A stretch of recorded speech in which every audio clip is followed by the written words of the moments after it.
Apa itu sirat? Yang kemudian intinya sirat itu jembatan yang dibentangkan di atas neraka dengan beberapa sifat nanti. Apa sirat itu? Ulama berbeda pendapat tentang ini. Pertama, kalau berdasarkan riwayat dari Imam Muslim itu, riwayat dari Abu Sa'id Al-Khudri radhiyallahu an, bahwa Rasulullah sallallahu alaihi wasallam menyampaikan sirat itu lebih tipis dari sehelai rambut dan setajam pedang. Jembatannya kecil, licin, menggelincirkan, dan di situ ada banyak pengait atau sesuatu yang sangat tajam dan berduri.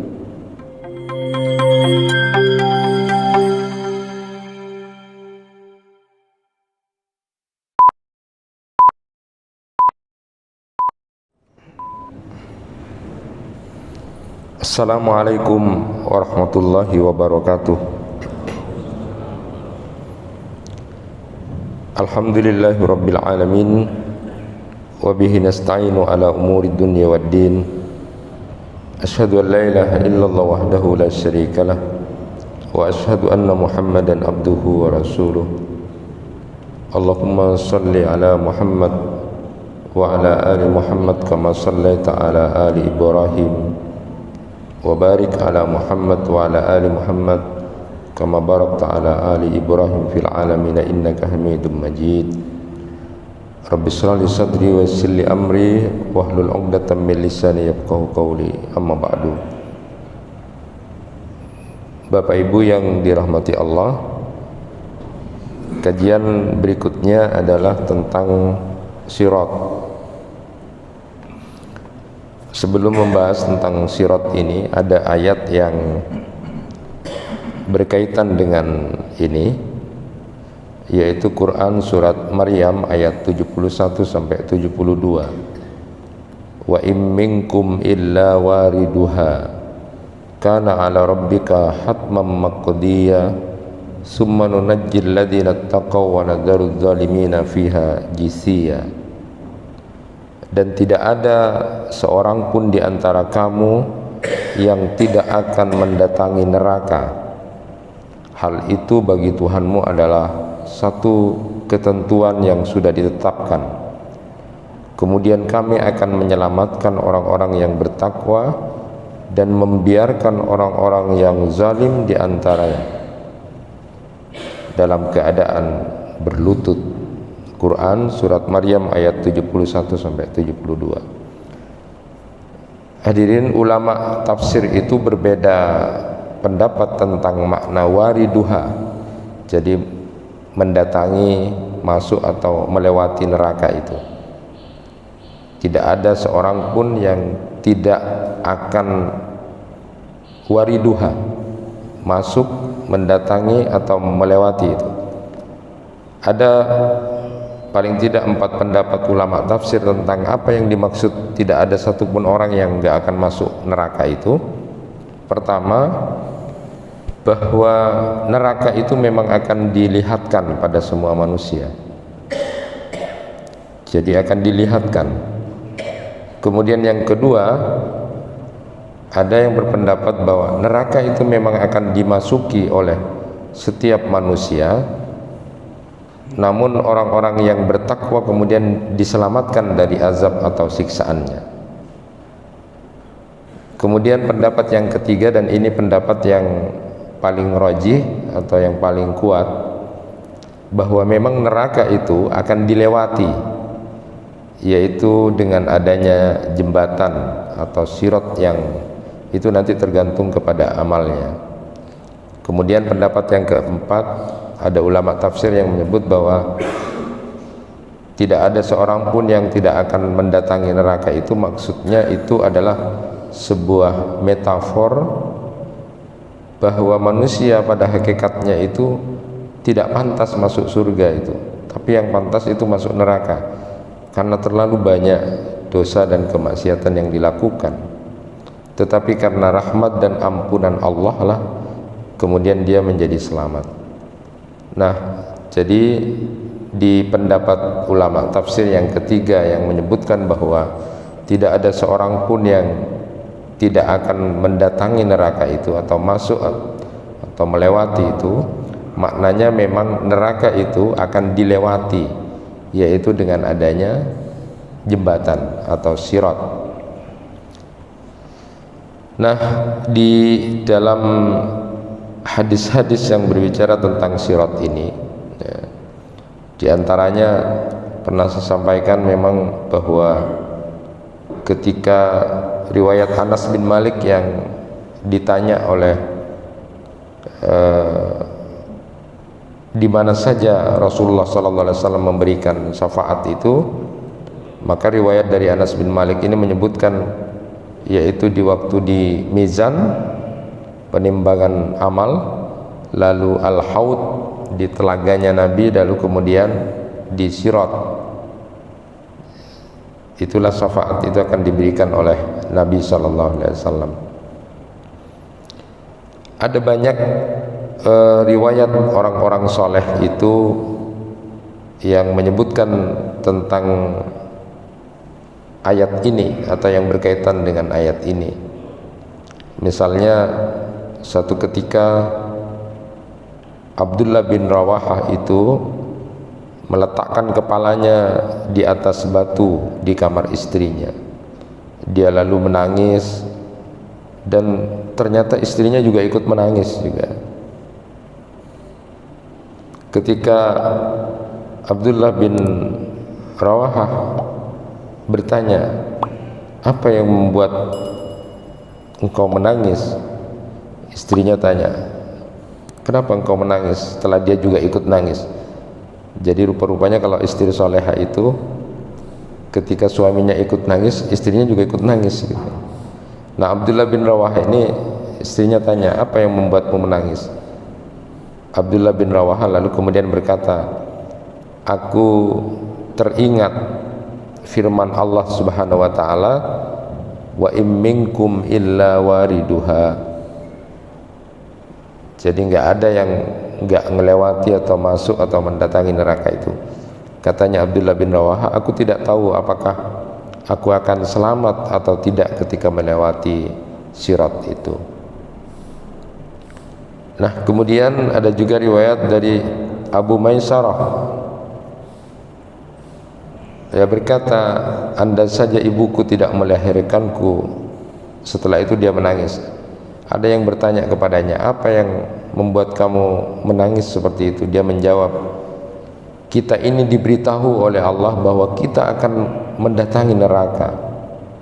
Kita dikasih tahu oleh Allah kita akan melewati neraka itu. Tapi kita tidak diberitahu apakah kita akan selamat atau tidak. Ini ungkapan orang-orang saleh.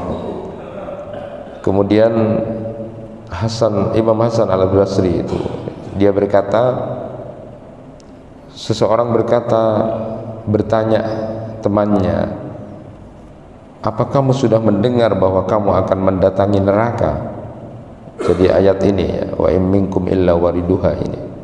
Dia menjawab, iya, aku mendengar tentang ayat itu. Dia lalu kemudian melanjutkan pertanyaannya, apa kamu sudah diberitahu bahwa kamu akan selamat?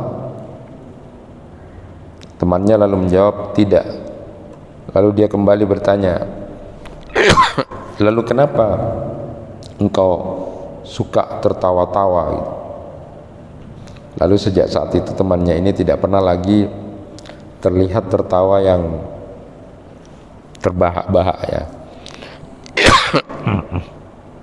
Nah, jamaah yang dirahmati Allah, apa itu sirat? Yang kemudian intinya sirat itu jembatan yang dibentangkan di atas neraka dengan beberapa sifat nanti. Apa sirat itu? Ulama berbeda pendapat tentang ini. Pertama, kalau berdasarkan riwayat dari Imam Muslim itu, riwayat dari Abu Sa'id Al-Khudri radhiyallahu an,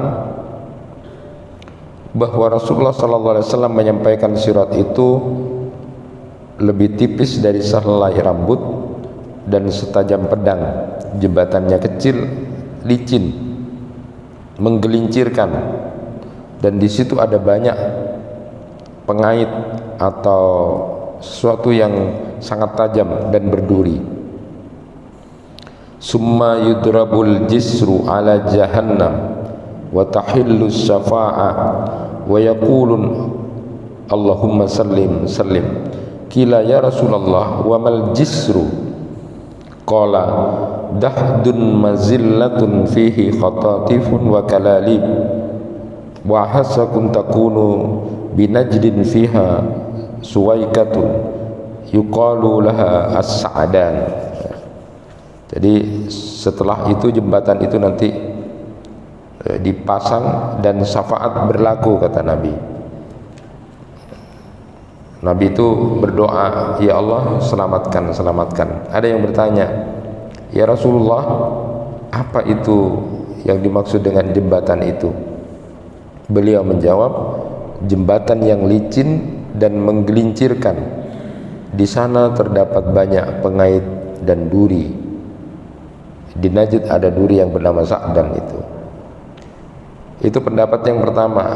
Ada sebagian berpendapat bahwa Sirat itu jalan yang luas, malah jalan yang luas yang dilalui oleh seluruh manusia, dan itu didasarkan pada tingkatan amal perbuatan masing-masing. Karena begitulah petunjuk Nabi SAW tentang makna Sirat itu, katanya. Alasan lainnya karena Rasulullah SAW itu menjelaskan Sirat itu jalan licin dan menggelincirkan, dan ciri itu hanya terdapat pada jalan yang luas, tidak mungkin berlaku pada jalan yang sempit. Jadi kalau yang pertama tadi berdasarkan hadis dari Abu Sa'id Al-Khudri itu adalah jalan yang sempit, ya. Tetapi ada yang berpendapat justru kalau itu licin dan kemudian menggelincirkan, di situ ada banyak pengait-pengait yang berduri, itu juga luas, ya. Kemudian pendapat yang ketiga dari kalangan orang-orang Mu'tazilah dan Khawarij itu justru mengingkari Sirat ini secara hakiki. Mereka beranggapan bahwa Sirat itu adalah maknanya jalan yang akan mengantarkan seseorang ke surga. Jadi hanya sebagai sebuah metafor. Jadi bukan jembatan yang digambarkan seperti itu. Itu kalangan orang-orang Mu'tazilah dan Khawarij. Nah, itu tiga pendapat tentang Sirat itu. Yang jelas itu adalah satu jalan atau jembatan yang kemudian dibentangkan di atas neraka, dan itu kemudian akan dilalui oleh seluruh manusia. Orang yang pertama kali akan melintasi Sirat itu berdasarkan hadis sahih riwayat Bukhari Muslim dari Abu Hurairah radhiyallahu an adalah baginda Nabi sallallahu alaihi wasallam dan umatnya. Beliau bersabda bahwa jembatan atau Sirat itu akan dibentangkan di atas neraka. Aku adalah Rasul pertama yang menyeberangi jembatan itu bersama umatku. Pada saat itu tidak ada seorang pun yang berbicara, hanya para rasul yang berbicara atau berdoa. Doa para rasul itu intinya adalah Allahumma sallim sallim, jadi berdoa untuk keselamatan umatnya. Nah, kita kenal bahwa baginda Nabi Rasulullah kita yang tercinta adalah Rasul yang paling sayang dan lemah lembut kepada umatnya. Allah Subhanahu wa taala berfirman, "Wa ma arsalnaka illa rahmatan lil alamin." Quran surat Al-Anbiya ayat 107. Ayat yang sudah sering kita dengar juga. Laqad ja'akum rasulun min anfusikum azizun 'alaihi ma 'anittum harisun 'alaikum bil mu'minina raufur rahim. Sungguh telah datang kepadamu seorang rasul dari kaummu sendiri, berat terasa olehnya penderitaan yang kamu alami. Beliau sangat menginginkan keimanan dan keselamatan bagimu, penyantun dan penyayang terhadap orang-orang yang beriman. Allahumma salli ala Muhammad wa sallim. Dan jamaah yang dirahmati Allah, di dalam hadis-hadis Rasulullah juga disebutkan, digambarkan kondisi orang-orang yang melewati sirat itu penuh dengan perasaan yang takut dan cemas. Rasulullah SAW menggambarkan keadaan orang-orang yang beriman, yang bertakwa, yang melintasi sirat itu. Ada riwayat Abu Sa'id Al-Khudri radhiyallahu an, fayamurul mu'minuna qatarfil ain wa kalbarki wa karri wa qattairi wa ka'ajawidul khail warrika wa najm musallam wa mukhdusun mursalun wa makdusun fi nari jahannam. Orang mukmin ada yang melintasi sirat itu laksana kedipan mata, sekedip mata saja. Ada yang laksana kilat, ada yang laksana angin, ada yang laksana burung, ada yang laksana kuda yang pintar berlari kencang, ada yang laksana orang yang berkendara, yang selamat diberi ucapan selamat, yang terkoyak-koyak oleh pengait dilepas, dan yang tidak terkait lalu kemudian jatuh ke neraka jahanam. Hadis riwayat Muslim. Itu gambaran baginda Nabi sallallahu alaihi wasallam terhadap orang-orang yang kemudian melintasi sirat. Mudah-mudahan kita termasuk orang-orang yang kemudian bisa melintasi sirat dengan sampai kemudian di ujungnya bersama Nabi sallallahu alaihi wasallam. Ada hadis juga riwayat Abu Hurairah radhiyallahu an berkenaan dengan melintasi sirat ini. Dia berkata, Rasulullah sallallahu alaihi wasallam bersabda, wa tursalul amanatu warrahimu fatakumani jadabatnya as-sirat yaminan wa shimalan fayamurru awwalukum kalbarki qala qultu bi abi anta wa ummi ayyu syai'in kamarril barki qala alam tarau ilal barki kaifa yamurru wa yarji'u fi tarfati ain summa kamarri summa kamarrit tayri wa saddir rijal tajri bihim a'maluhum wa nabiyyukum qa'imun 'alas sirat yaqulu rabbi sallim sallim hatta ta'jiza a'malul ibad hatta yaji'ur rajulu fala yastati'u as-sayra illa zahfa qala wa fi hafatas sirat kalalib mu'allaqatun ma'muratun bi akhdi min umirat bihi fa mahdusun najin wa makdusun finnar. Rasulullah sallallahu alaihi wasallam bersabda, amanat dan menyambung tali kekerabatan diutus. Keduanya itu berdiri di kedua tepi sirat, kanan dan kiri. Ini ada kajian khusus tentang masalah amanat dan silaturahim itu. Jadi dua hal penting ini, yaitu amanat, bagaimana orang yang diberi kepercayaan, bagaimana orang yang diberi tanggungan untuk bisa menjalankan sesuatu, lalu kemudian dia amanah menjalankan itu, lalu dia kokoh dalam silaturahimnya, maka ini menjadi penguat di tepi sirat antara kanan kiri. Lalu yang terlebih dahulu di antara kalian melintas laksana kilat. Abu Hurairah bertanya, ayah dan ibuku sebagai tebusan bagimu, apanya yang seperti kilat? Beliau lalu menjawab, tidakkah kalian lihat bagaimana kilat melintas dan kembali dalam sekejap mata? Setelah itu orang yang melintas laksana hembusan angin, setelah itu seperti terbangnya burung dan kencangnya lari seseorang. Nabi kalian berdiri di atas sirat dan berdoa, Tuhan selamatkan, selamatkan, hingga amalan-amalan hamba tidak mampu, sampai ada seseorang yang tidak mampu berjalan selain dengan merayap. Di kedua tepi sirat terdapat banyak pengait yang tergantung, yang diperintahkan untuk mengait orang-orang yang diperintahkan untuk dikait, yang terkait koyak tapi selamat, dan yang tidak terkait berada di neraka. Hadis riwayat Muslim. Ini gambaran-gambaran hadis Nabi SAW yang berkaitan dengan sirat itu, yang lalu oleh Imam An-Nawawi dijelaskan bahwa kalau begitu hadis-hadis tersebut setidaknya gambaran orang yang menyeberangi sirat itu terbagi dalam 3 kelompok. Pertama adalah kelompok orang-orang yang selamat, kelompok yang kemudian tidak mengalami satu halangan yang berarti. Ada yang tadi disebutkan seperti kedipan mata, seperti kilat, berlari cepat, lalu kemudian itu semuanya selamat.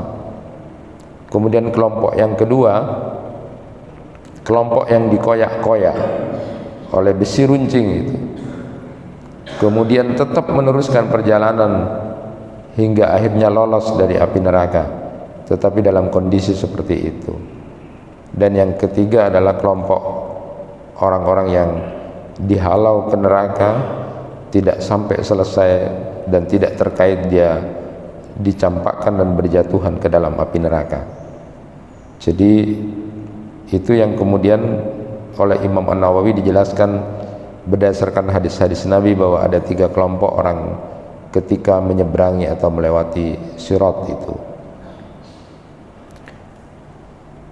Syekh Mahir As-Sufi itu menjelaskan orang-orang yang beriman dan yang benar imannya itu dia dapat menyeberangi sirat dengan aman dan selamat.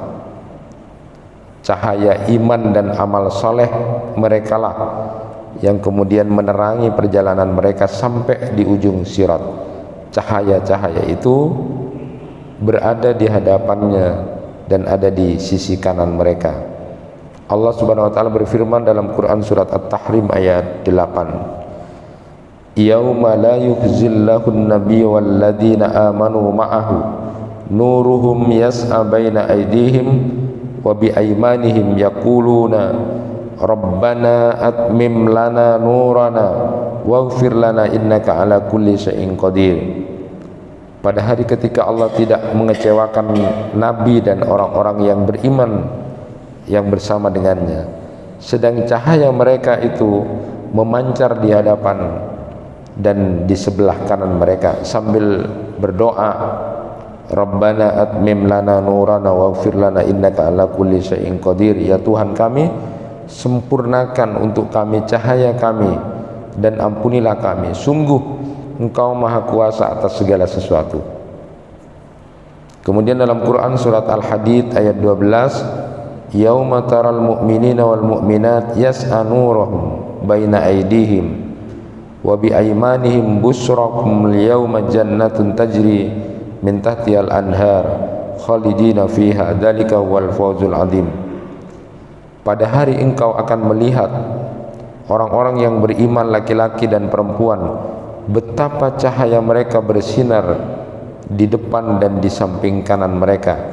Dikatakan kepada mereka, pada hari ini ada berita gembira untukmu, yaitu surga-surga yang mengalir di bawahnya sungai-sungai mereka, kecuali di dalamnya mereka akan kekal di dalamnya. Demikian itulah kemenangan yang agung. Nah, ayat-ayat ini menjadi penguat tentang persoalan sirat ini. Ibnu Abi Hatim dan Ibnu Jarir itu meriwayatkan dari Ibnu Mas'ud radhiyallahu an mengenai firman Allah surat Al-Hadid ayat 12 ini. Ibnu Mas'ud radhiyallahu an berkata, cahaya itu bergantung kepada kadar amal soleh mereka, sehingga mereka dapat menyeberangi sirat. Di antara mereka ada yang memiliki cahaya setinggi gunung, memiliki cahaya setinggi pohon kurma, ada yang setinggi pria yang berdiri atau paling tingginya laki-laki, ada juga yang memiliki cahaya yang paling lemah sinarnya, cahaya yang membuat seseorang menjadi tertatih-tatih sekali waktu dia berjalan, setelah itu kemudian dia berhenti karena tidak ada cahaya. Nah,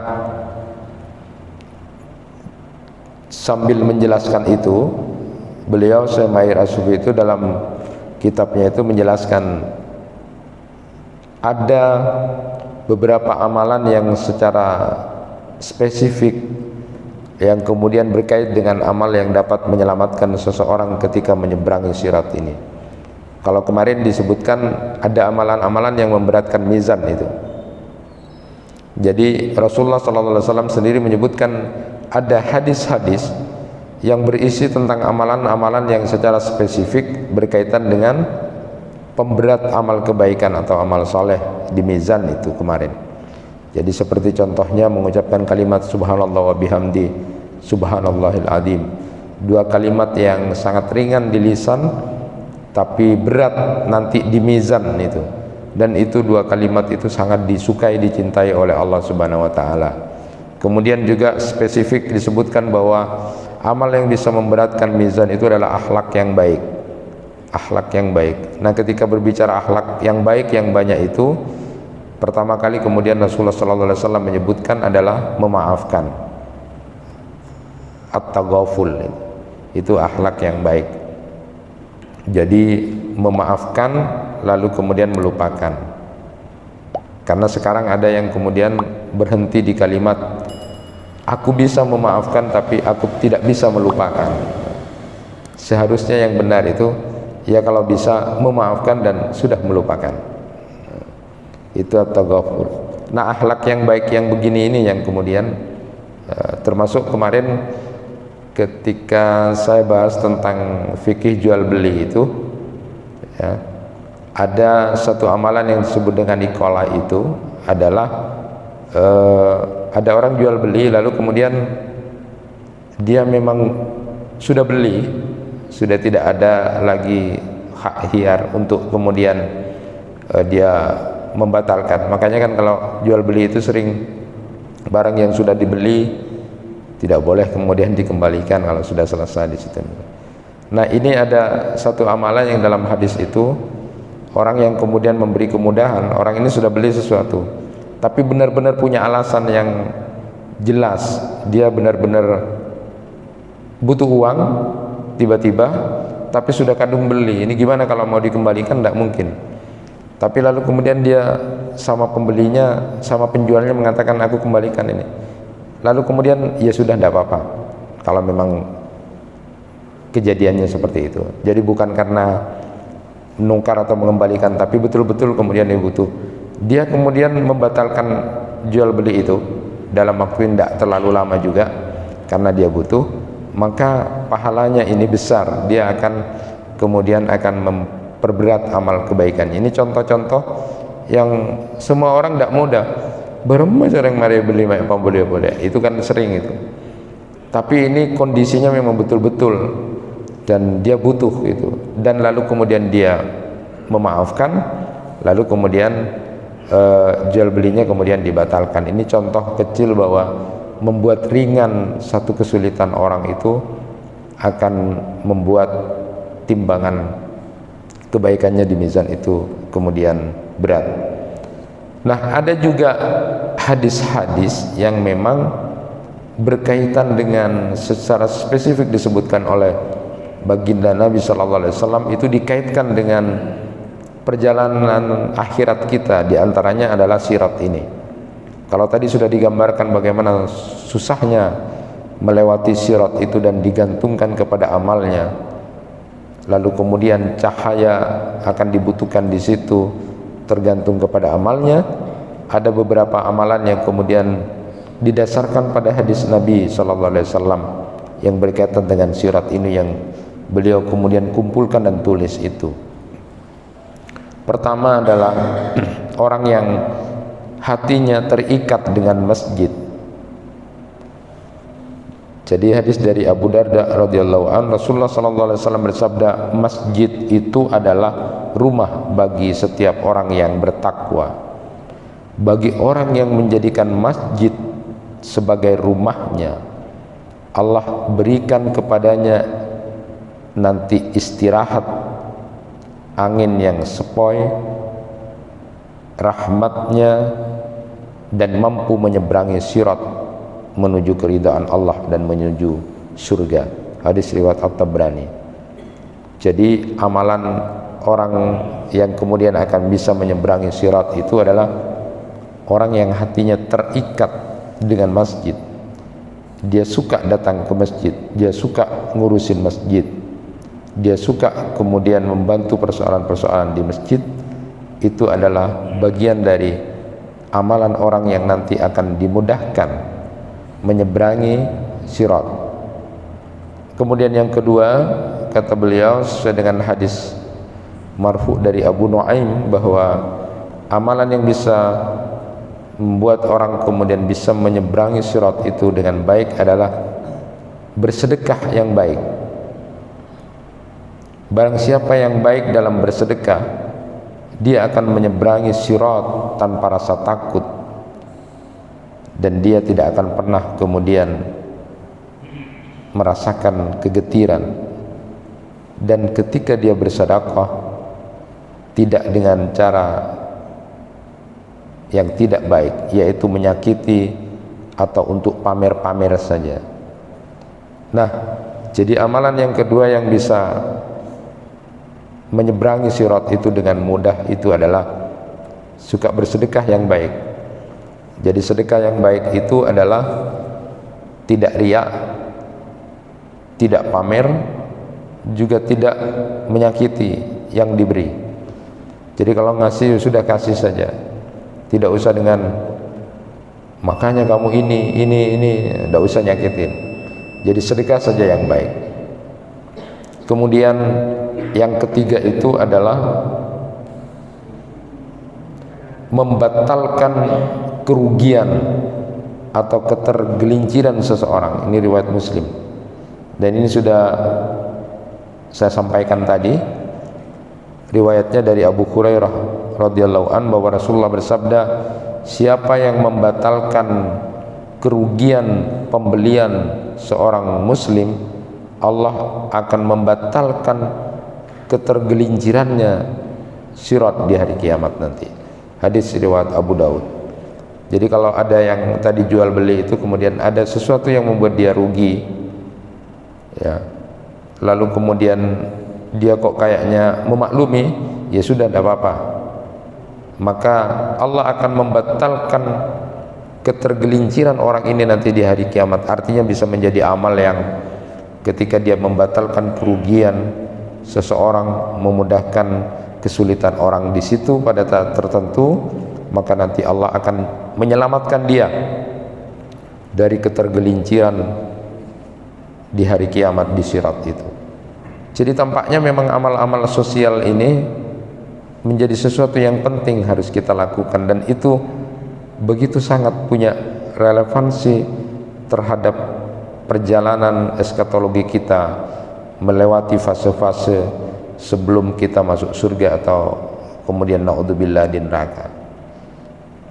Nah, kemudian yang keempat adalah amalan mempermudah urusan orang lain. Dari Aisyah radhiyallahu anha, Rasulullah sallallahu alaihi wasallam bersabda, siapa yang menjadi penghubung saudaranya yang muslim dengan pemilik kekuasaan dalam rangka memperoleh kebaikan, mempermudah kesulitan, Allah akan menolongnya menyeberangi jembatan atau sirat itu pada hari kiamat, di saat kaki begitu mudah licin untuk tergelincir. Jadi amalan yang keempat adalah suka mempermudah orang lain. Jadi kalau orang yang seneng masara orang, seneng orang itu ada, itu juga susah nanti itu mudah tergelincir. Jadi sudahlah, bahasakan mudahkan urusan orang lain ya. Jangan pakai model birokrasi yang salah. Kalau bisa dipersulit, kenapa dipermudah gitu kan? Kalau dipersulit kan datang lagi, akhirnya ngasih tip, ngasih uang gitu kan. Nah, itu urusan orang yang nanti disirat tergelincir. Jadi amalan yang bisa membuat kita bisa menyeberangi dengan mudah adalah mempermudah orang lain. Ada 6 amalan yang kemudian disebut secara khusus. Kemudian yang kelima itu menolong seseorang memenuhi kebutuhannya dan berjalan dalam rangka memenuhi kepentingannya. Dari Anas bin Malik radhiyallahu anhu, Rasulullah sallallahu alaihi wasallam bersabda, siapa yang berjalan untuk memenuhi kebutuhan saudaranya sehingga dia mampu memenuhi kebutuhan saudaranya itu, maka Allah akan memantapkan langkah kedua kakinya di saat kaki-kaki orang lain itu tergelincir. Jadi ini juga sosial. Jadi ada orang yang kemudian mendampingi saudaranya yang kesulitan, mendampingi saudaranya yang punya persoalan, dia penuhi apa yang menjadi kebutuhannya, dia bantu sampai selesai. Itu luar biasa pahala seperti itu. Allah akan mantapkan nanti kakinya ketika melewati sirat itu. Jadi jangan digambarkan orang yang kemudian hanya zikir saja, diam di masjid, sedangkan yang lain itu membantu saudaranya punya persoalan berat, punya masalah berat, punya beban berat, dia bantu, dia dampingi terus. Itu pahalanya besar, jauh lebih besar dari orang yang kemudian hanya sibuk dengan dirinya sendiri, dalam artian dia kemudian merasa bahwa dia sudah dekat dengan zikir itu. Tapi justru membantu ini yang kelihatannya tidak tampak sedang beribadah, padahal mendampingi orang yang sedang bermasalah, punya beban berat, cair, dihibur, terus dibantu, itu pahalanya besar. Dan dia nanti kakinya akan menjadi kuat untuk bisa berjalan di sirat itu. Yang terakhir itu beliau sebutkan adalah melindungi orang beriman dari kejahatan orang munafik. Dari Sahal bin Mu'ad, Nabi SAW bersabda, siapa yang melindungi seorang mukmin dari kejahatan orang munafik, Allah akan mengutus malaikat untuk melindunginya, melindungi daging orang itu pada hari kiamat dari neraka jahanam pada saat melewati itu. Jadi siapa yang berkata dengan maksud buruk kepada seorang muslim, Allah akan menahan orang itu di atas jembatan neraka atau sirat, sehingga orang itu menghentikan perkataan buruknya itu. Ini ada beberapa hadis Nabi yang sudah disampaikan oleh Syekh Mahir As-Sufi itu, yang secara spesifik disebutkan sebagai amalan-amalan yang bisa memudahkan kita menyeberangi sirat. Saya simpulkan, diantaranya adalah orang yang hatinya terikat dengan masjid, kalau dia bersedekah, sedekah yang baik, kemudian membatalkan kerugian yang akan dialami saudaranya muslim, kemudian suka mempermudah urusan orang lain, suka menolong, mendampingi seseorang yang butuh atau sedang perlu untuk didampingi, dan dia tuntaskan untuk bersamanya, lalu kemudian melindungi orang beriman dari kejahatan orang munafik. Mengakhiri kajian tentang sirat ini, saya sampaikan apa yang ditulis oleh Imam Al-Qurtubi dalam kitab At-Tazkirahnya. Beliau menyatakan, pikirkanlah bagaimana keadaanmu saat mau melewati sirat. Rasa takut yang menyerang hatimu, tatapan matamu penuh kecemasan, mau melewatinya kamu akan getir. Setelah itu kalian mendengar suara panjang dan murka dari neraka. Saat itu kondisimu lemah, hati berguncang, kaki bergetar, punggung Anda berat dengan dosa.